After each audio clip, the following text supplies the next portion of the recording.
The next era of the ever-changing Commanders, that deal with the new coach Dan Quinn, is short of being inked, but it's done in principle to work with the new GM Adam Peters. So, our resident longtime expert fans, Easy Street Tailgate Ted, back with us today to share their thoughts, see if it's a touchdown or a fumble for the burgundy and gold. Before we go forward here, I really want to point out, I think we've got point counterpoint here. Absolutely, man. We're beefing. That's my guy, but we are beefing. We're on the opposite sides of the studio for a reason. Easy, we'll start with you then. What's your take? I think it's a bad deal. It feels like Dan Snyder all over again.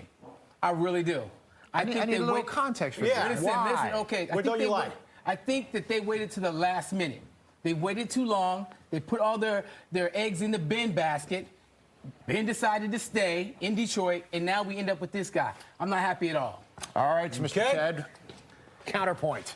Ben Johnson didn't want to be a head coach. He just flat out said, no, I'd rather stay and be second in command in Detroit. We can't force him to be there. We were told as fans that it should be Ben Johnson.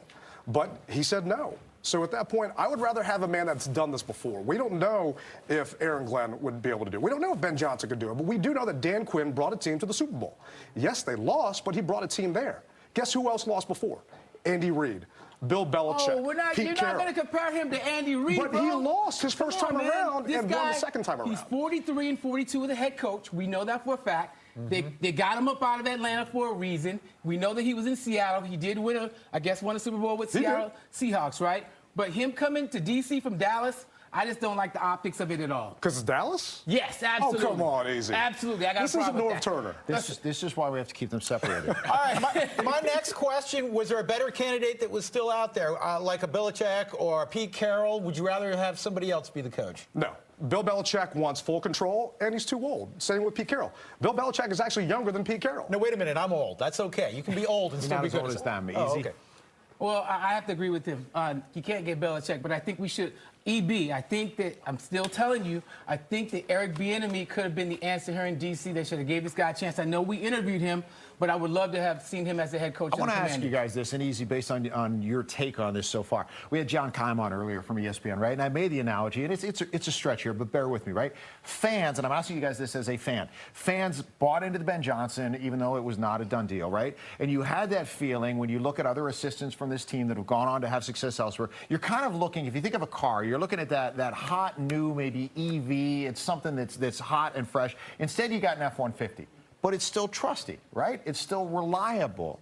So why not go with somebody that has the connections in the league, that can put together a good staff, and has been, granted, has lost, but has also won before? Again, looking at his record, 43, 42. I just don't see it.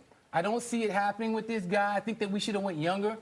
I'm not saying that the game has passed him by or anything like that, but I would love to have seen a younger coach, somebody can be able to coach this generation of football players to be able to take us into the playoffs and win a Super Bowl, bring it back to D.C. Going back to your car analogy, me personally, I never buy a first-gen model. I wait till they get the kinks out the system. So I'm happy with this. Talking about younger players, Micah Parsons just came out on his podcast on Wednesday saying, hey, bring me to D.C. All of his former and current players rave about this. We got to wrap, guys, but 10 seconds. Who do the Commanders take in their first pick? Quarterback. Yeah, but... Quarterback. Yeah. Who?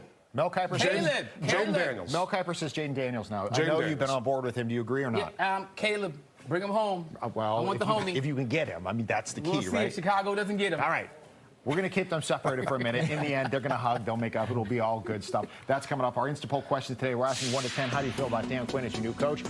Right in the middle. I mean, it's been kind of a meh thing, right? You're a 5. That means some like, some don't like, much like Ted and Easy Street. Vote on our website, fox5dc.com. Scan the QR code. We do know we love both of you guys. Thank you for coming in once again. On social media, it is the same as it is in studio. Some love it, some don't. Use the hashtag GoodDayDC or Fox5DC and share so that we can continue to share your comments.